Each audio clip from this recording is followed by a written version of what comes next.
Hello बच्चों, how are you.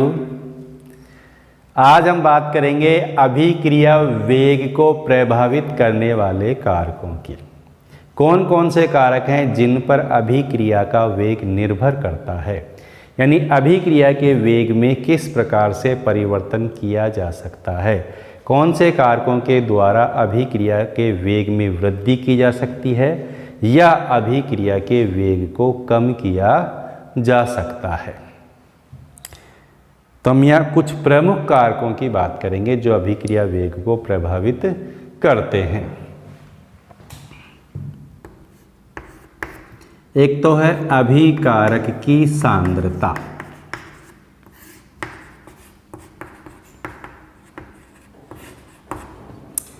एक है अभिकारक की प्रकृति।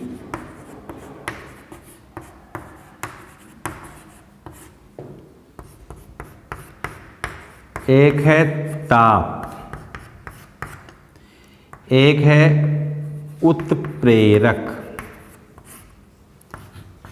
एक है पृष्ठीय क्षेत्रफल।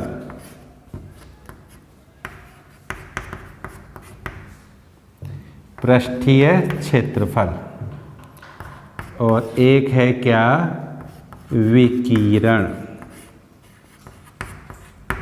ठीक है, ये प्रमुख कारक हैं जो अभिक्रिया वेग को प्रभावित करते हैं। ये हमें पता होने चाहिए। कौन कौन है? अभिकारक की सांद्रता, अभिकारक की प्रकृति, ताप, उत्प्रेरक, अभिकारक का पृष्ठीय क्षेत्रफल और विकिरण।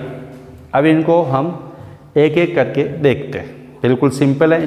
देखो, अभिकारक की सांद्रता।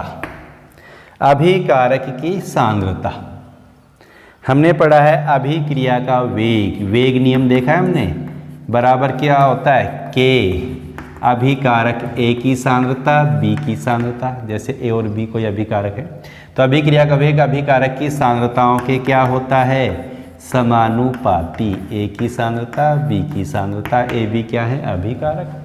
तो अभिक्रिया का वेग अभिकारकों की सांद्रता के समानुपाती होता है। सांद्रता में वृद्धि करेंगे अभिक्रिया वेग में वृद्धि होगी, सांद्रता घट गई अभिक्रिया का वेग भी घट जाएगा। दूसरा है अभिकारक की प्रकृति।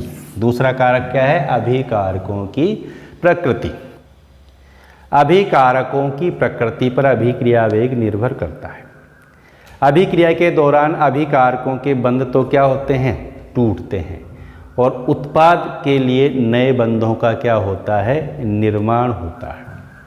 तो अभिकारकों की प्रकृति पर अभिक्रिया का वेग निर्भर करेगा। क्यों करेगा?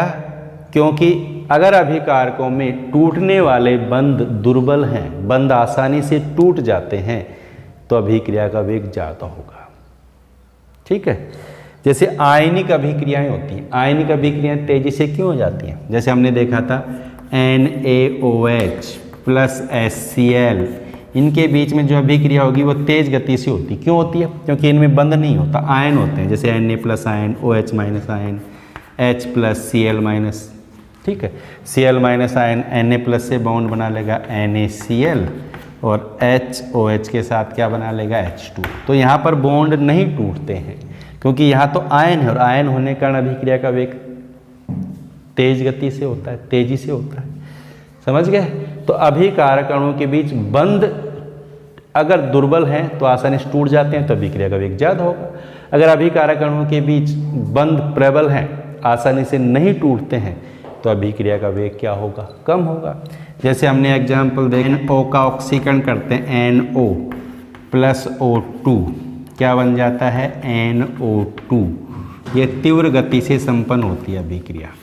ठीक है, जबकि CO कार्बन मोनोऑक्साइड का ऑक्सीकरण की अभिक्रिया जो है वो धीमी गति से संपन्न होती है, मंद गति से संपन्न होती है।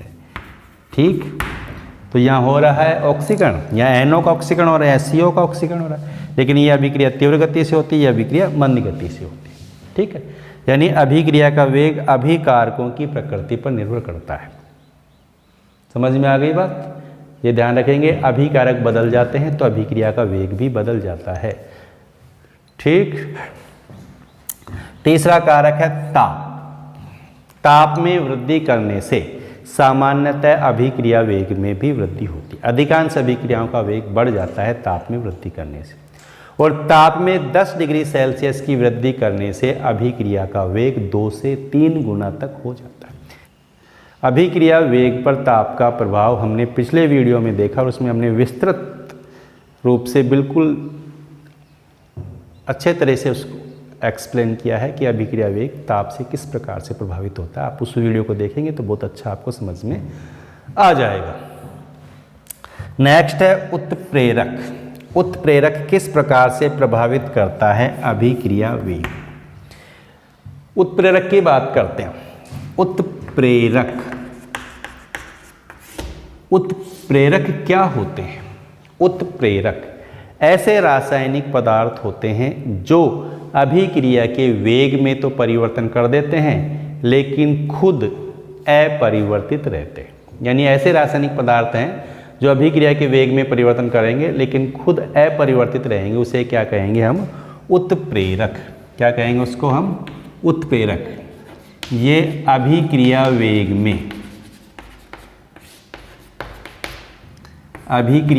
में क्या करते हैं? परिवर्तन करते हैं, लेकिन स्वयं क्या रहते हैं? अपरिवर्तित रहते हैं। ऐसे पदार्थ कहलाते हैं क्या? उत्प्रेरक। अब उत्प्रेरक रासायनिक अभिक्रिया के वेग में परिवर्तन क्यों कर देते हैं? उत्प्रेरक अभिक्रिया के वेग में परिवर्तन कैसे कर देते हैं?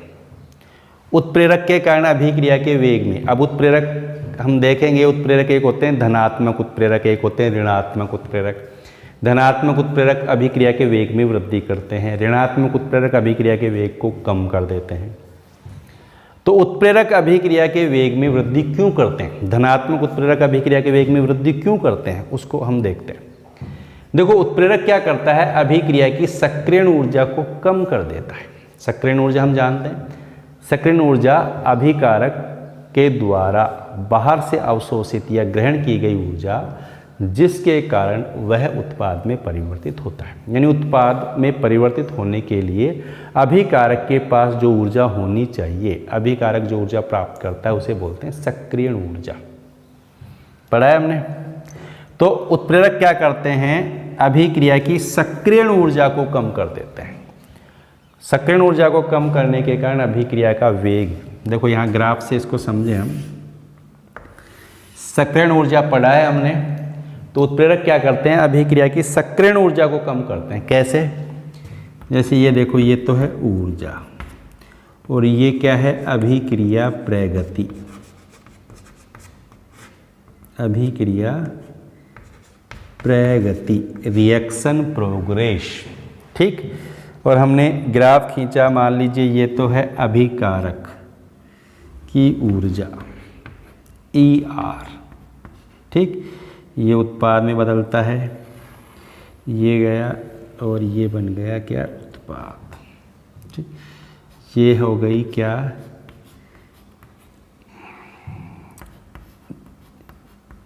ET का मतलब क्या है? दहली ऊर्जा।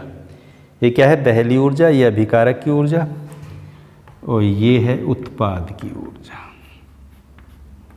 इस तरह का ग्राफ खींचा हमने पहले भी। ये है EP, उत्पाद की ऊर्जा। क्लियर? अभिकारक की ऊर्जा, उत्पाद की ऊर्जा, और ये है दहली ऊर्जा। यानी अभिकारक को उत्पाद में बदलने के लिए दहली ऊर्जा प्राप्त करना आवश्यक है। यहाँ पर बन जाता है क्या? संक्रमण अवस्था। पढ़ी है ना हमने? संक्रमण अवस्था बनती है यहाँ पर। तो ये अभिकारक उत्पाद में बदलने के लिए यहाँ आते हैं, यानी दहली ऊर्जा के बराबर ऊर्जा प्राप्त करते हैं और फिर किस में बदलते हैं? उत्पाद में। ठीक है, और ये जो ऊर्जा का अंतर है, कहाँ से कहाँ तक? यहाँ से अभिकारक और उत्पाद के बीच ये ऊर्जा का जो अंतर है, इसको क्या कहते हैं हम? सक्रियण ऊर्जा, EA। क्या कहते हैं इसको? सक्रियण ऊर्जा कहते हैं। क्या कहते हैं? सक्रियण ऊर्जा।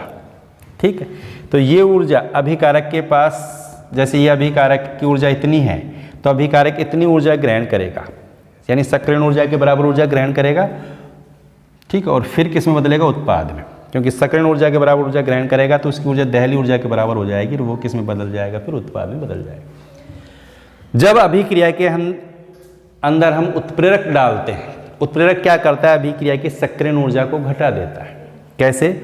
उत्प्रेरक जैसे यहाँ से अभिक्रिया गई, उत्प्रेरक उसको यहाँ से लेकर के जाएगा और उसको किस में बदल देगा? उत्पाद। यानी पहले अभिक्रिया को अब यहाँ जाना पड़ता था, अभिकारक के अणुओं को इतनी ऊर्जा ग्रहण करनी पड़ती थी तब उत्पाद बदल, लेकिन उत्प्रेरक मिलाने पर अभिकारक के अणुओं को इतनी ऊर्जा ही ग्रहण करनी पड़ती है, यही ऊर्जा ग्रहण करनी पड़ती है। यानी अभिक्रिया की सक्रियण ऊर्जा पहले कितनी है? ये। अब सक्रियण ऊर्जा रह गई ये, क्योंकि इतनी ऊर्जा चाहिए तो अब सक्रियण ऊर्जा कितनी रह गई? ये, ठीक है, EA। ये सक्रियण ऊर्जा तो कब है? उत्प्रेरक की अनुपस्थिति में, उत्प्रेरक की अनुपस्थिति में। और अब सक्रियण ऊर्जा रह गई ये, और ये कब रहती है? जब हमने क्या मिला दिया इसमें? उत्प्रेरक, उत्प्रेरक की उपस्थिति में। समझ में आ गई बात?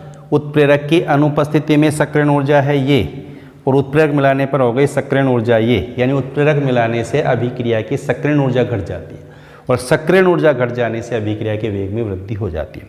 सक्रियण ऊर्जा घटने का मतलब दहली ऊर्जा में भी कमी आ रही है। पहले दहली ऊर्जा थी ये, यानी अभिकारक को इतनी ऊर्जा ग्रहण करनी पड़ती है उत्पाद बदलने के लिए, लेकिन जब उसमें उत्प्रेरक डाल दिया तो अभिकारक को इतनी ही ऊर्जा ग्रहण करनी पड़ती है, यानी उसकी दहली ऊर्जा में भी क्या आ गई? कमी। और दहली ऊर्जा में कमी आने के कारण ही सक्रियण ऊर्जा में भी क्या आ गई? कमी। या हम ये कह सकते हैं कि उत्प्रेरक जो है ना, अभिक्रिया को एक नया रास्ता प्रदान करते हैं। पहले अभिकारक को उत्पाद में बदलने के लिए इस पहाड़ पर चढ़ना पड़ता था, यहाँ चढ़ना पड़ता था, फिर नीचे उतरना पड़ता था, लेकिन अब अभिकारक को उत्पाद में बदलने के लिए यहाँ इस पहाड़ी पर चढ़ना है। पहले यहाँ चढ़ना था, अब यहाँ चढ़ना है। यानी एक नया रास्ता प्रदान करता है उत्प्रेरक, किसको? अभिकारक को, जिससे अभिकारक तेजी से उत्पाद में बदल जाता है। या हम कह सकते हैं उत्प्रेरक को वह रास्ता पता होता है, उत्प्रेरक अभिकारक को उस रास्ते से लेकर के जाता है उत्पाद की तरफ जहां सक्रियण ऊर्जा कम होती है, ठीक है। तो उत्प्रेरक का काम है अभिकारक को रास्ता दिखाना। ये अभिकारक और उत्पाद के बीच का जो रास्ता है ना, उसको छोटा कर देता है। उत्प्रेरक को ऐसा रास्ता पता होता है जिसमें कम ऊर्जा की आवश्यकता होती है। क्लियर? पहले अभिकारक को ये पहाड़ी चढ़नी पड़ती थी, उत्प्रेरक डालने पर अभिकारक को ये पहाड़ी चढ़नी पड़ेगी। पहले सक्रियण ऊर्जा इतनी ग्रहण करनी पड़ती थी, उत्प्रेरक डालने पर इतनी सक्रियण ऊर्जा ग्रहण करनी पड़ेगी। पहले दहली ऊर्जा ये थी, उत्प्रेरक डालने पर दहली ऊर्जा हो जाएगी ये। यानी दहली ऊर्जा भी घट जाती है उत्प्रेरक डालने से, जिसके कारण सक्रियण ऊर्जा में कमी आती है, और सक्रियण ऊर्जा में कमी आने से अभिकारक उत्पाद में ज़्यादा मात्रा में परिवर्तित होते हैं, यानी अभिक्रिया के वेग में क्या हो जाती है? वृद्धि हो जाती है। क्लियर हो गई बात? तो उत्प्रेरक डालने से अभिक्रिया वेग में वृद्धि क्यों होती है? क्योंकि उत्प्रेरक अभिक्रिया की सक्रियण ऊर्जा को कम कर देते हैं, या उत्प्रेरक अभिकारक को ऐसे रास्ते से लेकर के जाते हैं, ऐसा रास्ता प्रदान करते हैं जिसकी सक्रियण ऊर्जा का मान कम होता है। तो ये ध्यान रखिए, ये ग्राफ आता है पेपर में, पूछा गया है कि उत्प्रेरक का प्रभाव बताइए अभिक्रिया। धनात्मक उत्प्रेरक अभिक्रिया के वेग में किस प्रकार वृद्धि करते हैं, समझाइए। तो हम इसको आसानी से समझा सकते हैं। समझ में आ गया होगा आपको। अब देखो नेक्स्ट कारक क्या है? पृष्ठीय क्षेत्रफल। अभिकारक का पृष्ठीय क्षेत्रफल, सतह का क्षेत्रफल। तो वो अभिकारक के पृष्ठीय क्षेत्रफल में वृद्धि करने से अभिक्रिया वेग में भी वृद्धि होती है। ठोस जो अभिकारक होते हैं उनका पृष्ठीय क्षेत्रफल बढ़ता जाता है तो अभिक्रिया का वेग भी बढ़ता जाता है। और पृष्ठीय क्षेत्रफल कब बढ़ता है? जब अभिकारक का आकार क्या होता जाएगा? छोटा होता जाएगा। अभिकारक का आकार जितना छोटा होगा पृष्ठीय क्षेत्रफल उतना ही ज़्यादा होगा, और पृष्ठीय क्षेत्रफल जितना ज़्यादा होगा अभिक्रिया का वेग उतना ही ज़्यादा होता है। जैसे लकड़ी की बात करें, हम एक तो बड़ी लकड़ी के टुकड़े को जलाएं, एक लकड़ी को छोटा काट काट करके जलाएं, तो कब जल्दी जलती है लकड़ी? जब उसके छोटे छोटे टुकड़े करते हैं। छोटे टुकड़े करने से क्या होता है, उसका पृष्ठीय क्षेत्रफल बढ़ जाता है, और पृष्ठीय क्षेत्रफल बढ़ने से ज़्यादा उसका जो क्षेत्रफल है वो आग के संपर्क में आता है, और ज़्यादा क्षेत्रफल आग के संपर्क में आने से वो जल्दी जलता है, यानी अभिक्रिया का वेग अधिक हो जाता है। कारक के अणु जितने छोटे होंगे अभिक्रिया का वेग उतना ही ज़्यादा होगा, क्योंकि अभिकारक के अणु जितने छोटे होंगे पृष्ठीय क्षेत्रफल उतना ही ज़्यादा होगा। जैसे इसको समझें, जैसे मान लीजिए हमारे पास ये चौक है, ठीक है, इसके टुकड़े करेंगे तो इसका पृष्ठीय क्षेत्रफल बढ़ जाता है। आप कहेंगे छोटे टुकड़े कर दिए क्षेत्रफल तो घट रहा है, नहीं, टोटल पृष्ठीय क्षेत्रफल बढ़ रहा है। पहले इसका पृष्ठीय क्षेत्रफल ये था, ये सतह इसके संपर्क में आ रही है बाहर, लेकिन जब इसके टुकड़े कर दिए तो ये दो नई सतह और बन गई, इस पर भी बन गई और इस पर भी, दो नई सतह अब संपर्क में आएंगी। अब इसके और भी छोटे टुकड़े करते जाएंगे तो इसमें और नई सतह बनती जाएंगी, और जितने ज़्यादा छोटे टुकड़े करते जाएंगे पृष्ठीय क्षेत्रफल उतना ही बढ़ता जाएगा, और जितना पृष्ठीय क्षेत्रफल बढ़ता जाएगा अभिक्रिया का वेग उतना ही ज़्यादा होता है। तो ये ध्यान रखेंगे, ठोस अभिकारक के जितने छोटे टुकड़े होंगे पृष्ठीय क्षेत्रफल उतना ही ज़्यादा होगा, पृष्ठीय क्षेत्रफल जितना ज़्यादा होगा अभिक्रिया का वेग उतना ही ज़्यादा होगा, क्योंकि जितना ज़्यादा पृष्ठीय क्षेत्रफल होगा अभिकारक आपस में उनका जो पृष्ठीय क्षेत्रफल उतना ही ज़्यादा पृष्ठीय क्षेत्रफल उनका आपस में संपर्क में आएगा। ठीक है, चारकोल के बड़े टुकड़े और चारकोल का बारीक चूर्ण जलाएं, कौन जल्दी जलेगा? चारकोल का बारीक चूर्ण जल्दी जलता है। क्यों? क्योंकि उसका पृष्ठीय क्षेत्रफल ज़्यादा है, ज़्यादा सतह उसकी आग के संपर्क में आएगी। क्लियर? अब नेक्स्ट देखते हैं विकिरण। विकिरण, कुछ अभिक्रियाएं ऐसी होती हैं जो अंधेरे में संपन्न नहीं होती हैं, अंधेरे में संपन्न नहीं होती हैं, वो प्रकाश की उपस्थिति में ही संपन्न होती हैं। जैसे HCl का निर्माण, जैसे H2 + Cl2 से HCl बनता है, तो यह अभिक्रिया प्रकाश की उपस्थिति में होती है। H2 + Cl2 से HCl का निर्माण होता है, अभिक्रिया किसकी उपस्थिति में होती है? प्रकाश की उपस्थिति में होती है। प्रकाश की उपस्थिति में होने से HCl का निर्माण होता है। अंधेरे में यह अभिक्रिया नहीं होती है या बहुत धीमी गति से संपन्न होती है। अगर अंधेरे में यह अभिक्रिया करवाई जाए तो अंधेरे में अभिक्रिया धीमी गति से संपन्न होती है, प्रकाश की उपस्थिति में अभिक्रिया तेज गति से संपन्न होती है। क्यों? क्योंकि ये जो दृश्य या पराबैंगनी प्रकाश के जो विकिरण होते हैं वो क्या करते हैं, उनकी जो ऊर्जा है, उनसे जो ऊर्जा मिलती है उस ऊर्जा के कारण अभिकारकों के बंध तीव्रता से टूट जाते हैं, जिससे अभिक्रिया के वेग में क्या हो जाती है? वृद्धि हो जाती है। ठीक है, दृश्य और पराबैंगनी प्रकाश के जो फोटोन हैं उनकी ऊर्जा से अभिकारकों के बंध तीव्रता से टूट जाते हैं, जिसके कारण अभिक्रिया तेजी संपन्न होती है। तो ये ध्यान रखेंगे, विकिरण का भी प्रभाव पड़ता है, विकिरणों के कारण अभिक्रिया का वेग परिवर्तित हो जाता है। कुछ अभिक्रियाएं ऐसी हैं जो अंधेरे में संपन्न नहीं होती हैं या अंधेरे में उनका वेग बहुत कम होता है, लेकिन प्रकाश, दृश्य प्रकाश या पराबैंगनी प्रकाश की उपस्थिति में उनके वेग में वृद्धि हो जाती है, क्योंकि दृश्य या पराबैंगनी प्रकाश के जो फोटोन होते हैं उनसे जो ऊर्जा प्राप्त होती है वो अभिकारकों के बंधों को तोड़ने में सक्षम होती है, वो अभिकारकों के बंधों को तोड़ देती है तीव्रता से, जिसके कारण अभिक्रिया का वेग तेज हो जाता है।